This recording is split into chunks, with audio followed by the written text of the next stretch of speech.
Très intéressante, c'est le suivi de mouvements d'After Effects qui me permet, par exemple, d'avoir un clip cible ici, qui est ma ballerine qui danse, qui est mettons, ma chorégraphie, et je voudrais animer un personnage avec ça. Donc, je voudrais qu'un personnage comme, mettons, ce personnage-là, suivre le clip cible de cette manière-là, donc qui suive l'ensemble des mouvements de mon clip. Alors, si on le voit ici, là, je l'ai déjà fait, on voit que ma main gauche suit la main gauche de la ballerine, ma main droite suit la main droite de la ballerine, puis au final, ben, je vais juste supprimer ma ballerine, puis il va me rester mon personnage qui va bouger. Donc c'est vraiment le même principe que le movement capture en 3D, mais en 2D. C'est vraiment fantastique. Donc comment est-ce qu'on fait ici? Je rentre dans le clip, dans le métrage que je vais animer. Je choisis mon métrage et dans Fenêtre suivi, je sors la fenêtre suivie.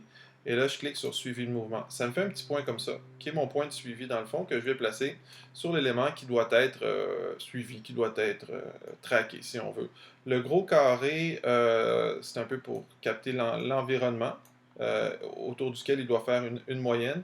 Puis le petit carré ici, c'est là où vraiment le point de suivi va être, c'est-à-dire un petit peu la charnière, là, la jonction que je vais appliquer à mon personnage.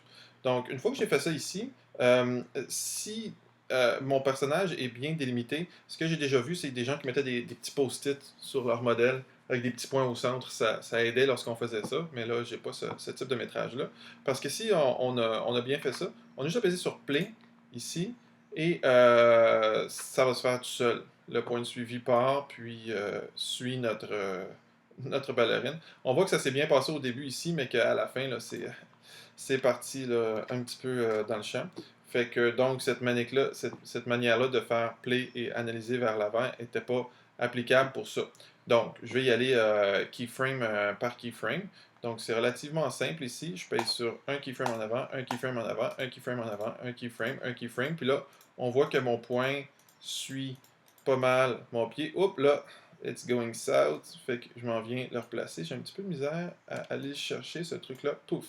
Et là, après ça, je m'en viens, je m'en viens. Je vais juste repaiser sur l'avant, puis à chaque fois que je pèse sur l'avant, il me crée un keyframe. Oups, là, il n'a pas suivi. Donc, je m'en viens le replacer manuellement.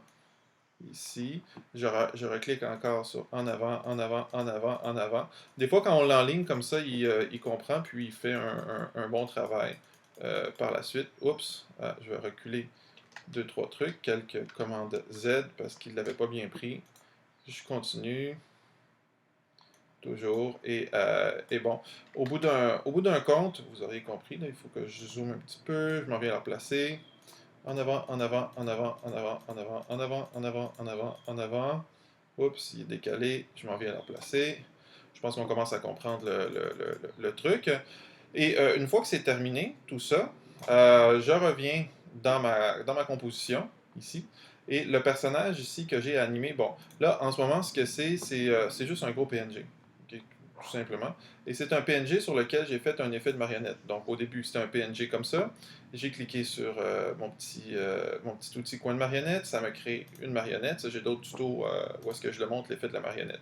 Et là, bon, ce qui est important, c'est que j'ai des points de marionnette ici sur ma marionnette qui vont correspondre aux points de suivi que j'ai mis sur mon modèle. Alors, tantôt, j'avais mis un point de suivi à peu près ici sur le pied. Donc, je vais mettre un point de suivi comme ça ici sur mon personnage.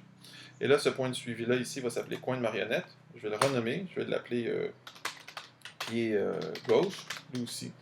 Alors là, ce qu'il faut, là, j'ai déjà fait mon personnage au complet, à part ce pied gauche-là. Donc, comment qu'est-ce que je fais pour dire à mon personnage, tu fais la même chose que la ballerine? C'est que je m'en vais chercher le pied gauche ici sur ma ballerine, ici. Je ne l'ai pas nommé, j'aurais pu le nommer.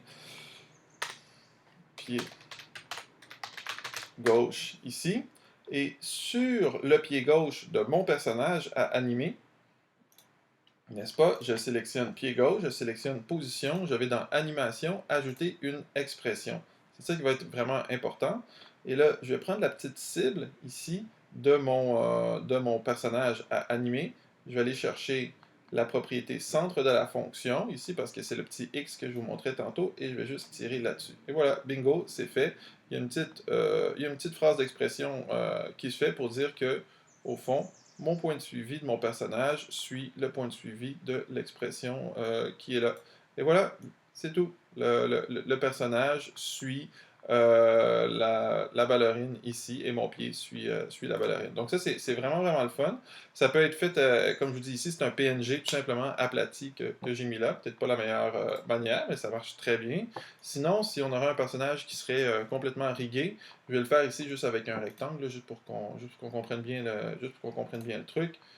Si j'avais un personnage qui serait complètement rigué, ce que je pourrais faire ici, bon, ça me fait un masque. Ici, je vais juste y aller de cette manière-là, tiens.